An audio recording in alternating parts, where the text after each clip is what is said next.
Selamat malam, salam sejahtera Bapak Ibu Saudara yang dikasihi Tuhan Yesus Kristus dimanapun saudara-saudara berada. Kasih Tuhan Yesus Kristus selalu melimpah bagi kita semua. Baiklah Bapak Ibu Saudara, sebelum kita mendengarkan firman Tuhan, kita berdoa. Ya Allah Bapa kami yang di surga, saatnya kami akan mendengarkan firman-Mu.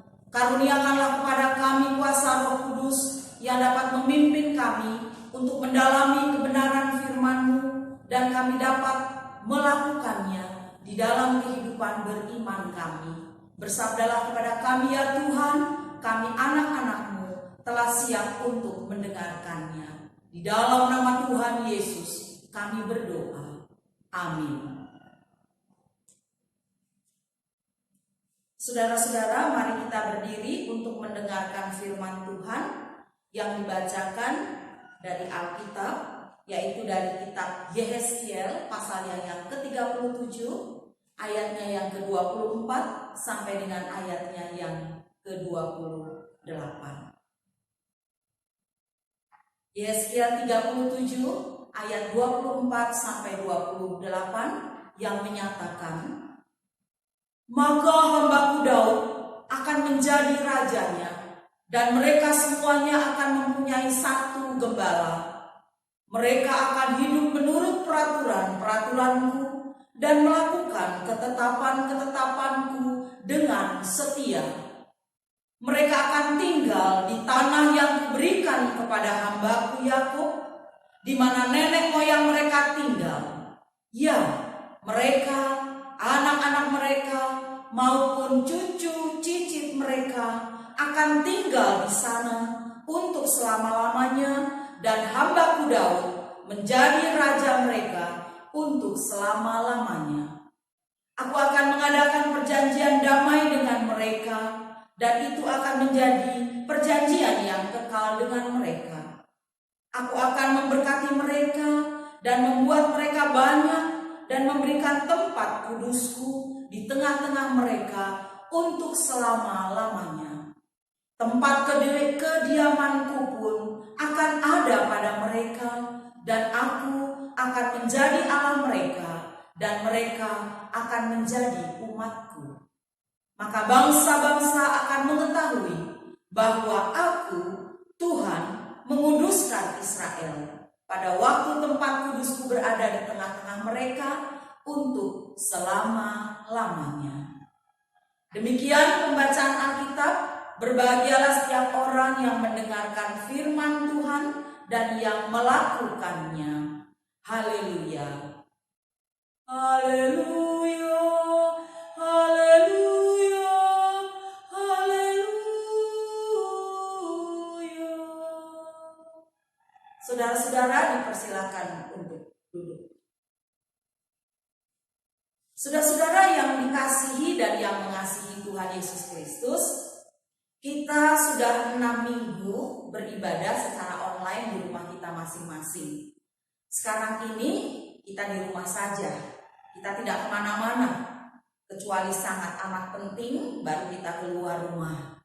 Seperti berobat, atau mungkin ke apotik, atau ke supermarket, atau sekedar kita olahraga pagi di halaman rumah kita, atau mungkin juga kita berolahraga pagi di taman di seberang rumah kita. Sambil tentunya kita menjaga jarak kita satu dengan yang lainnya. Timbul pertanyaan dalam hati kita, Bapak Ibu Saudara, pada masa pandemik ini, apakah saudara-saudara menemukan hal-hal yang baru yang bisa mengubah diri saudara? Nah, jika iya, apa yang saudara temukan itu? Apakah saudara-saudara menemukan yang pertama, pentingnya saudara-saudara atau kita semua menjaga kesehatan dalam kehidupan kita setiap hari? Apakah kita semakin menyadari pentingnya kita menjaga kesehatan? Atau yang kedua, apakah saudara menemukan betapa pentingnya ternyata kita menghargai kehidupan ini? Dan kita juga menemukan betapa berharganya kehidupan kita bersama dengan anggota keluarga kita di rumah. atau bersama dengan orang-orang yang kita kasih di rumah. Atau yang ketiga, kita menemukan bahwa hidup kita itu adalah pemberian dari Tuhan. Kita yakin, kita percaya bahwa hidup itu ada dalam kendali Tuhan, Sang Pencipta dan Pemilik kehidupan. Atau yang keempat, saudara-saudara semakin banyak berdoa, banyak membaca Alkitab atau firman Tuhan, serta semakin banyak waktu kita atau saudara-saudara ya, dalam kita menggali Alkitab itu sendiri, firman Tuhan itu sendiri, di dalam grup komunitas Bapak Ibu Saudara. Ada grup kita ya, komunitas baca Alkitab atau KBA. Kita semakin intens, kita semakin bisa secara rutin membaca Alkitab itu. Semenjak sebelum adanya wabah atau virus corona ini, mungkin kita tidak rutin, tidak teratur karena kesibukan kita. Tapi justru pada saat kita sekarang menghadapi virus corona ini, kita semakin bisa lebih fokus untuk membaca dan menggali firman Tuhan itu. Lalu pertanyaannya, jika kita semua, saudara dan juga saya, secara rutinitas selalu kemudian membaca Alkitab atau firman Tuhan, tentu kita mengalami adanya satu pembaruan. Ya, pembaruan dalam hidup kita. Karena apa? Karena kita seringkali ketika membaca dan merenungkan firman Tuhan itu, kita ditegur lewat bacaan Alkitab atau firman Tuhan itu. Kita mengalami adanya satu pembaruan. Misalnya, kalau tadinya kita seorang yang mudah marah atau pemarah, kini hidup kita diubahkan menjadi seorang yang sabar. Atau jika tadinya kita adalah seorang yang kasar, maka kini kita diubahkan menjadi seorang yang lembut. Atau jika hidup kita tadinya seorang yang suka iri hati sama orang lain, maka ketika kita sering membaca Alkitab dan firman Tuhan, maka hidup kita diubahkan menjadi seorang yang menerima apa adanya dengan syukur, dengan sukacita, tanpa harus iri hati dengan orang lain. Atau jika hidup kita sebagai seorang yang pendendam, maka kini kita diubahkan menjadi seorang yang pemaaf. Atau jika tadinya hidup kita dipenuhi dengan kejahatan, baik itu pikiran kita, ucapan, ataupun juga lewat mulut kita, maka kini kita diubahkan menjadi seorang yang tulus hati, menjadi seorang yang baik, baik juga melalui ucapan atau kata-kata kita yang mengandung berkat. Tapi jika kita tidak mengalami itu semuanya, berarti Alkitab yang kita baca, renungan yang kita baca, itu hanya kita baca secara rutinitas saja, tidak membangun, bahkan juga tidak membawa dampak yang positif, tidak membawa dampak yang baik di dalam kehidupan kita. Ibaratnya firman Tuhan yang sudah kita baca dan renungkan itu masuk kuping kanan, lalu kemudian dia keluar melalui kuping kiri kita, dan kita tentunya akan menjadi seorang yang munafik, dan hidup kita tidak mengalami perubahan sama sekali dan tidak mengalami pembaruan dari Tuhan. Saudara-saudara yang dikasih Allah dalam Tuhan Yesus Kristus, judul renungan kita pada hari Rabu tanggal 29 April tahun 2020 di masa kita stay at home ini adalah mengalami pemulihan dan pembaruan dari Tuhan. Kita sudah membacanya tadi dari Yesaya 37 ayat 24 sampai dengan ayat 28. Saudara-saudara, kata pemulihan itu berasal dari kata pulih. Ya, artinya apa? Yang pertama, kembali baik, sehat seperti semula. Kemudian yang kedua, bisa artinya itu sembuh atau kembali, ya, sembuh kembali begitu berkaitan dengan sakit, kesehatan ataupun juga luka. Dan yang ketiga, pulih itu bisa berarti menjadi lebih baik atau menjadi baru lagi. Sedangkan pembaruan berasal dari kata dasar baru, ya, dengan imbuhan pe dan an, jadi pembaruan. Nah, menurut KBBI, Kamus Besar Bahasa Indonesia, Pembaruan itu dapat didefinisikan sebagai prosesnya, sebagai caranya atau perbuatan membaharui. Jadi singkatnya, pembaruan itu adalah proses untuk membuat sesuatu menjadi baru. Saudara-saudara yang dikasihi Allah dalam Tuhan Yesus Kristus, berkaitan dengan firman Tuhan yang kita baca saat ini, Tuhan datang untuk memulihkan. Tuhan datang untuk membarui kehidupan bangsa Israel kembali kepada keadaannya yang semula, seperti yang Tuhan kehendaki perantara atau melalui Nabi Yehezkiel. Kita bertanya, siapa itu Nabi Yehezkiel? Nabi Yehezkiel atau nama Yehezkiel itu dari istilah Ibrani Yehezkel, yang berarti Allah menguatkan. Dia berasal dari keluarga imam. Itu ada di Yehezkiel pasal 1 ayatnya yang ketiga.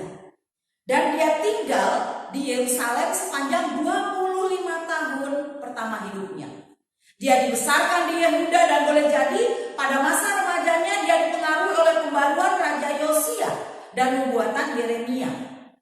Dia adalah seorang imam yang dibuang ke Babel pada tahun 597 sebelum Masehi. Dan dia pada saat itu sedang berada dalam pendidikan untuk menjadi imam di Bait Suci ketika dibawa ke Babel di tahun 597 sebelum Masehi tadi. Kemungkinannya dia bersama-sama juga dengan Raja Yoyakim, dan tulisannya itu sangat dipengaruhi oleh latar belakang keimamannya. Dan dalam pembuangannya dia bermukim di Tel Abib di tepi sungai Kedar. Dan 5 tahun kemudian pada waktu dia berumur 30 tahun menurut Yehezkiel 1 ayat 2 dan juga ayat yang ketiga, dia dapat penglihatan dari Tuhan.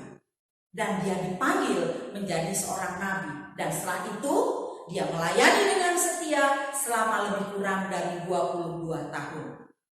Yehezkiel 29 ayatnya yang ke-17. Saudara-saudara, kitab Yehezkiel ini berisi 48 pasal. Bagian akhir dari kitab Yehezkiel ini ada di pasal 33 sampai 48 berisi nubuatan-nubuatan mengenai pembuangan dan keselamatan bangsa Israel. Khusus pasal 37 bagian bacaan kita ini memang ayat 24 sampai dengan ayat 28. Tapi dari satu kesatuan perikopnya, Bapak Ibu Saudara bisa membacanya mulai dari ayat 1. Silakan dilihat. Yehezkiel 37 mulai dari ayat 1 sampai kita mulai tadi 24 ya, sampai di ayatnya yang ke-23. Nah, di sini bisa dibagi menjadi 2 bagian Bapak Ibu Saudara. Yang pertama, ketika kita membaca di pasal 37, itu berbicara tentang kebangkitan Israel. Ayat 1 sampai dengan ayat 14. Dan bagian yang kedua, ayat 15 sampai dengan ayat 28. Bacaan kita masuk di dalam bagian yang kedua ini. Yang kedua ini tentang kerajaan Israel dan Yehuda dipersatukan kembali. Apa yang mau dikatakan di dalam pasal 37? Dalam pasal 37, saudara-saudara, ayat 1 sampai dengan, kalau kita lihat sampai di 14 ya. Dalam sebuah penglihatan, Yehezkiel dibawa ke sebuah lembah yang dipenuhi dengan tulang yang amat kering. Atas penglihatan Allah, melalui nubuatan Yehezkiel ini, tulang-tulang itu ditumbuhi dengan urat-urat dan daging, dan ditutup dengan kulit serta dihembusi nafas, sehingga bangkit menjadi sepasukan tentara yang sangat kuat. Nah, nubuatan ini melambangkan bahwa Israel itu seperti tulang yang sudah kering karena negerinya dihancurkan dan penduduknya itu ditawan di bawah penjajahan bangsa yang tidak mengenal Allah. Namun di bawah kuasa Allah, pengharapan Israel yang sudah mati itu dibangkitkan kembali. Kemudian Bapak Ibu Saudara, di dalam ayatnya yang ke-15 sampai dengan 23, di sana Yehezkiel diperintahkan Allah menyiapkan 2 lembar papan yang bertulis nama Efraim dan Yehuda. Dia harus menggabungkan kedua papan itu dalam tangannya. Yang berarti apa? Bahwa mereka itu menjadi satu tangan. Satu di dalam tangan Tuhan. Ayat 16 sampai dengan ayat yang ke-9. Ini semua kiasan-kiasan yang mau menunjukkan bahwa Tuhan akan menjemput Israel dan Yehuda dari tanah pembuangan. Mereka akan menjadi umatnya dan Tuhan menjadi Allah mereka. Mereka dipersatukan kembali. Dan di tanah perjanjian itu mereka akan dipimpin oleh satu gembala yaitu Daud. Mereka akan hidup menurut peraturan-peraturan Tuhan ayat 24 dan 25. Dan dia akan melakukan perjanjian damai dan abadi dengan mereka. Ini semua nubuatan-nubuatan yang mau mengatakan, ya, penggenapan awal dari nubuatan ini terjadi ketika Sang Mesias, ya, anak Daud datang memerintah sebagai raja atas umatnya. Kita memperhatikan istilah yang digunakan ini, Bapak Ibu Saudara. Memang kita tahu bahwa ayat 24 jelas mengatakan maka hambaku Daud akan menjadi rajanya. Dan mereka semua akan menjadi satu gembala. Mereka akan hidup menurut peraturan-peraturanku dan melakukan ketetapan-ketetapanku dengan setia. Kita tahu pada masa ini jauh hari tentu Daud itu sudah tidak ada. Dia sudah meninggal. Tetapi ini mau mengatakan bahwa nubuatan bahwa Sang Mesias yang akan datang di kemudian hari, yang akan memerintah umatnya pada saat itu. Itu artinya apa, Bapak Ibu Saudara? Artinya sosok Daud ini dimunculkan untuk berfungsi sebagai model, ya, jenis sang raja yang akan datang, yang akan memerintah sebagai wali Allah atau wali Tuhan. Dan kalau kita mau merujuk di Injil Matius pasalnya yang pertama ayat 1 sampai dengan 17, maka tersirat di sana tokoh Yesuslah yang memang adalah keturunan Daud. Jadi Bapak Ibu Saudara yang dikasih Allah dalam Tuhan Yesus Kristus, yang mau ditekankan dalam bacaan kita di sini adalah bahwa Yesus Kristus itulah yang kemudian akan memerintah di dalam kehidupan umat manusia. Lalu apa pelajaran yang dapat kita terima dari bacaan kita? Yang pertama, Allah itu Maha Kuasa. Kenapa disebut Maha Kuasa?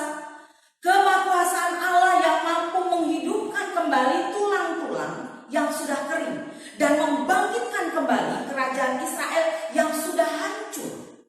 Itu mengajarkan kepada kita bahwa Allah kita mampu membangkitkan pengharapan yang sudah mati. Oleh sebab itu, selama ada penyertaan Allah, kita tidak akan pernah kehilangan pengharapan. Menjadi pertanyaan, apakah sekarang saudara dan juga saya sedang mengalami pergumulan kehidupan yang berat? Ya, semua manusia mengalami pergumulan yang sangat bervariasi dalam kehidupannya. Dan menjadi pengikut Yesus bukan berarti kita bebas dari pergumulan. Entah itu pergumulan tentang pekerjaan, tentang keluarga, tentang keuangan, tentang sakit, penyakit, dan sebagainya. Saat kita berada dalam pergumulan yang berat itu, tidak jarang kita merasa tertekan.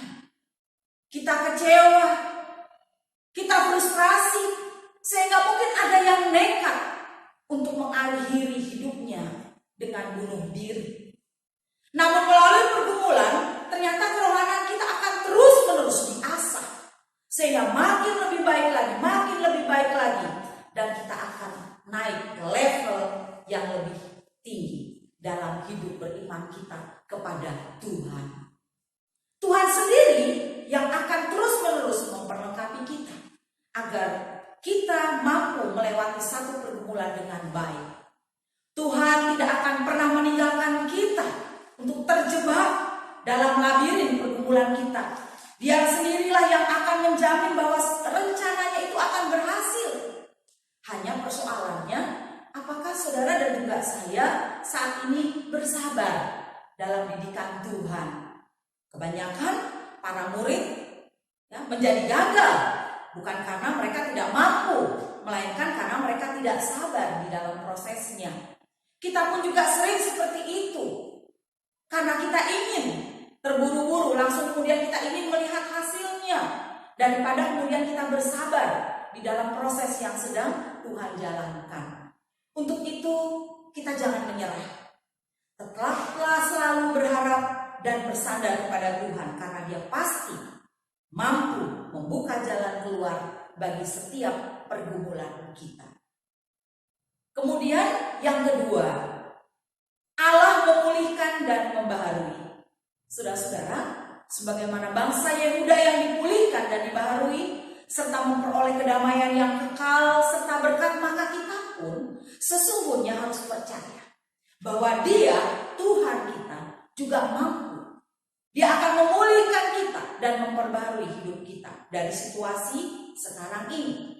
Merebaknya virus corona yang membuat banyak orang ketakutan, takut untuk keluar rumah karena mungkin takut tertular dari percakapan orang. Mungkin kalau dia tidak menjaga jaraknya dengan baik dan orang itu memang telah terinfeksi virus corona tersebut, dan kemudian kita takut jangan-jangan lewat muncratan air liurnya atau air ludahnya kita juga kemudian bisa terinfeksi. Atau kemudian mungkin kita takut untuk bersalaman, takut untuk cipika-cipiki kalau kita bertemu mungkin di dalam gereja, di dalam persekutuan, dan masih banyak lagi. Ada waktunya saudara-saudara, ada saatnya Tuhan akan memulihkan kita, memulihkan negara kita, memulihkan tempat kita, memulihkan lingkungan di mana kita tinggal dari virus corona ini. Kita diminta untuk sementara tinggal di rumah saja dengan memutus mata rantai virus tersebut, dengan menjaga jarak seorang yang satu dengan yang lain. Atau mungkin jika kita batuk, jika kita bersin, ya kita harus juga menjaga supaya itu jangan termuncrat atau terkena dengan orang lain. Saya percaya Bapak Ibu Saudara bahwa Tuhan kita, Tuhan Bapak Ibu Saudara dan juga saya adalah Tuhan yang memulihkan. My God is God of restoration. Pemulihan itu adalah janji dari Tuhan. Oleh karena itu, kita sebagai umatnya diajak untuk senantiasa meyakini dan memaknai pemulihan dari Tuhan melalui ketaatan dan pengharapan kita kepada Tuhan. Amin. Saat teduh.